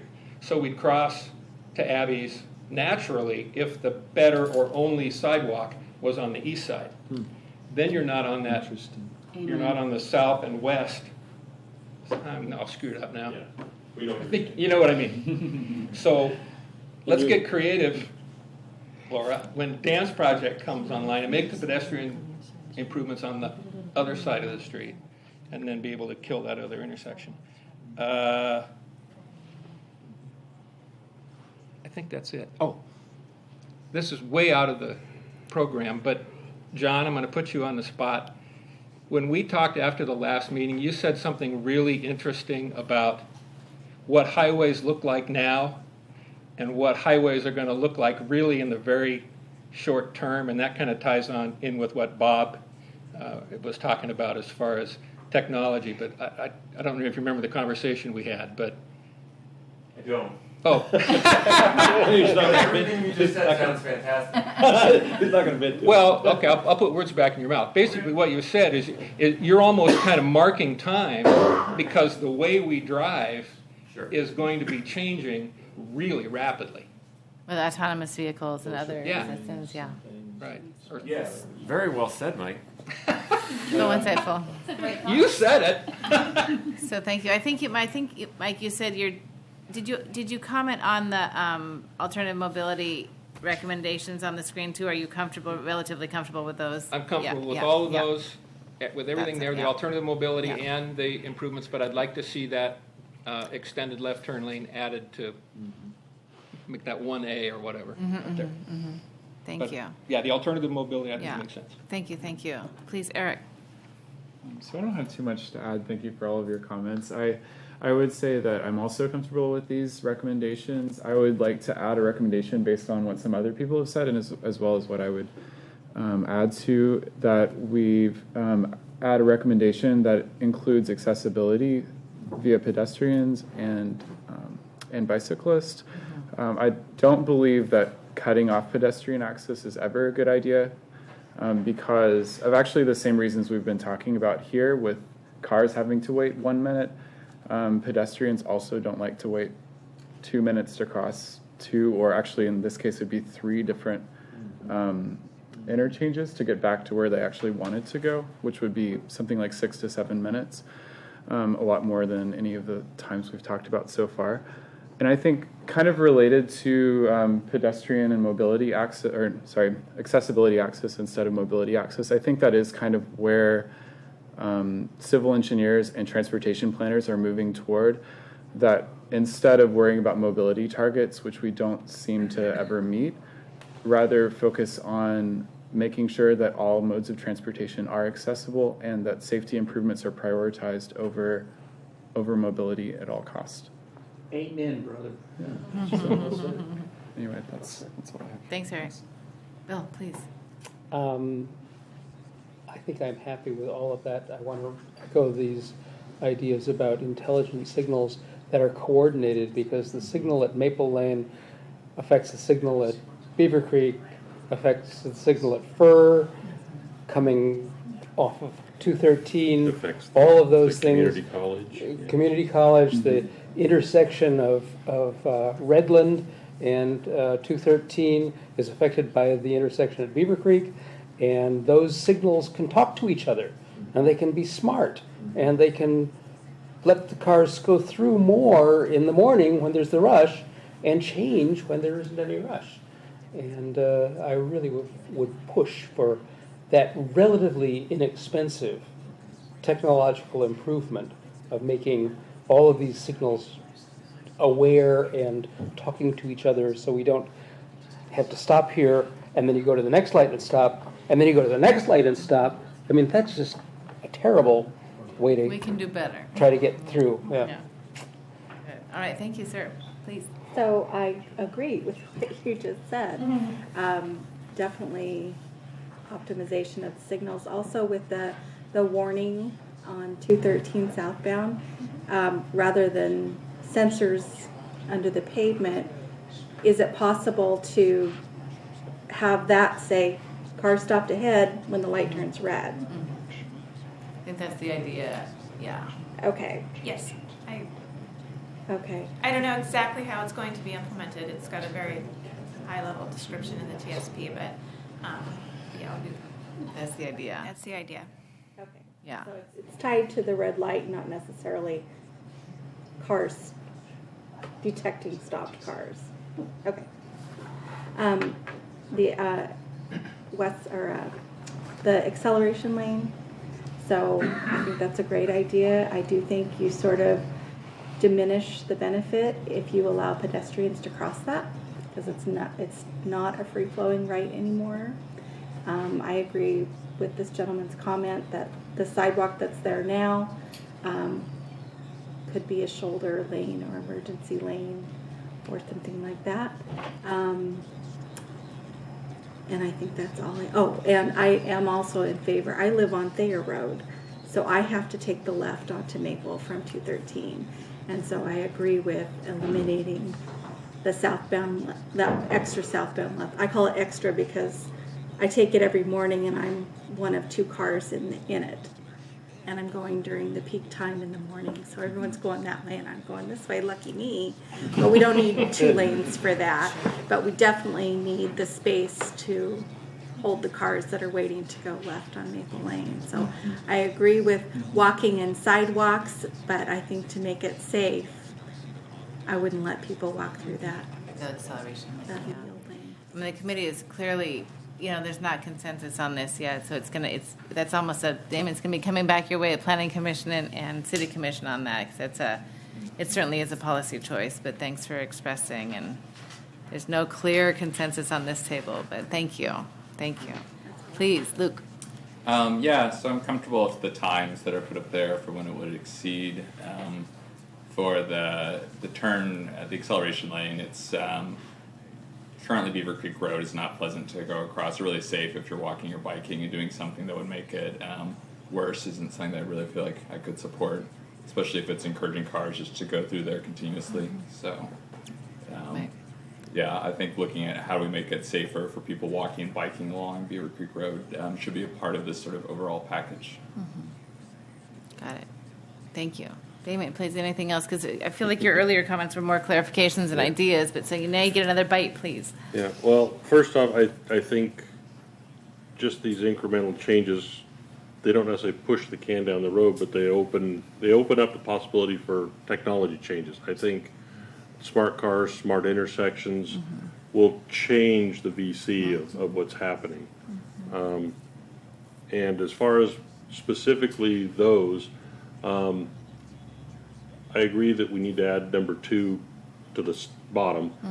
I can't support the additional time to accept the VC, the congestion. I mean, that's like saying, I'm not fat because I still have holes in my belt left. No, you've got a problem, and you need to keep the pressure on to fix the problem. If you relieve the pressure and relieve the focus, then, you know, somebody else is going to get the funding because they kept the pressure on, or their pressure got higher than your pressure. So I think we need to stay at our targets, and either technology will relieve the pressure or funding will relieve the pressure, but we need to feel the pain in order to act. Otherwise, you know, wherever we're feeling the pain is where we will act. And it might be some completely different place. And so I can't support accepting longer, less painful time. We need the pain where we need it. Appreciate that. Thank you. Please, Nathan. First off, I would say I would support looking at the option of eliminating one of the westbound left turn lanes, so that you could basically counteract getting people back home in the afternoons that we're doing with the right turn lane, acceleration lane, because we're looking at that as one specific improvement. And so I would say we should look at the possibility of counteracting that, especially because we just saw the change on the eastbound leg of the intersection, left turning northbound onto 213, taking those 2 left turn lanes back for additional queuing by removing a section of planter strip. And I think improvements like that can go a long ways without costing a lot of money, which is where we're currently at in this situation. And so looking at these type of alternatives moving forward. With regard to the 3 items we're considering in the V over C, my thought is that by allowing more hours of the day to have a V over C over 1 is kicking the can down the road, and at the same point in time is allowing more development in, basically in this case, the region east of the intersection, which a lot of people would look at as a good thing for the city.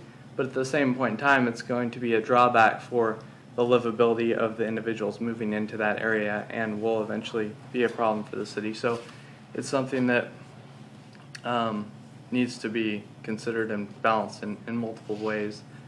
But I think ultimately we can accept, at least I can accept pushing the 3 proposed options. Thank you. I don't think anyone does it happily. Right. It's a very nuanced middle, path to. You've all been doing it. You've been considering the trade-offs, and is it, someone, I think it was Eric, spoke to, what other users are, the wait times other users are experiencing. So it definitely is a nuanced middle path strategy that retains the right for future advocacy and future larger solutions. So we are right at 8. That was a rich set of guidance. I know Nick has been typing away, and that the summary will reflect the actual balance. But I do believe a majority of folks are comfortable, with the proposed solution with caveats and a few requested tweaks. Certainly the adapted signal, do everything we can to optimize the system, and continue to be thoughtful about this balance between, pedestrian walkability, biking access, with the function of that acceleration lane. So that is one to continue to be resolved at higher levels. We do need to close. Bob, do you have it needs to be quick out of respect for the other's time before we hear. I'd like to hear from my commissioner, who Please. I helped elect. Please. Yep. Ms. Mengelberg, would you like to weigh in, Commissioner? The 5-hour per day acceptance of a high volume to capacity ratio makes me really uncomfortable. I think we should be going for more like 2 hours or 3 at the most. Just politically, it seems not like a good policy to pursue. absolutely focus on getting the most out of our existing system, using technology to get more through traffic, understanding that technology is going to help solve some of these problems for us. And I think as that Beaver Creek Road area especially develops out to the east, some of that timing is going to change, and a lot of the housing that's forecast is going to be more to the south. So they're going to be using other roads. They're not going to be coming on Beaver Creek Road. And if we pair that with allowing for mobility, more pedestrian, more bike, and making it more walkable, that takes less pressure off. That takes pressure off too. Certainly, thank you. Thanks. So, continued challenge to continue to drive it down to fewer hours per day in that outside period. We've already been through our next steps. I want to just ask if Dana or John or Laura have any final comments or commendations for the group and their work before we adjourn. I heard some brilliant things, and I would say that much, especially from those folks that live in the area. But yeah, we're going to do our best. I mean, we're just trying to get this through the planning process is a pretty big hurdle, because there will be folks that won't have heard this or will have those other perspectives that we all know. We see them pretty regularly that are going to be there. So if we could continue to keep your interest in this project as we move forward with that and consider public testimony, I can't say enough about how valuable that will be for us, because I know who we're going to hear from that are going to have a different opinion of what this will be. Yeah. So city will let you know absolutely as this advances through the process. But for now, I would say thank you again, and please continue to stay tuned.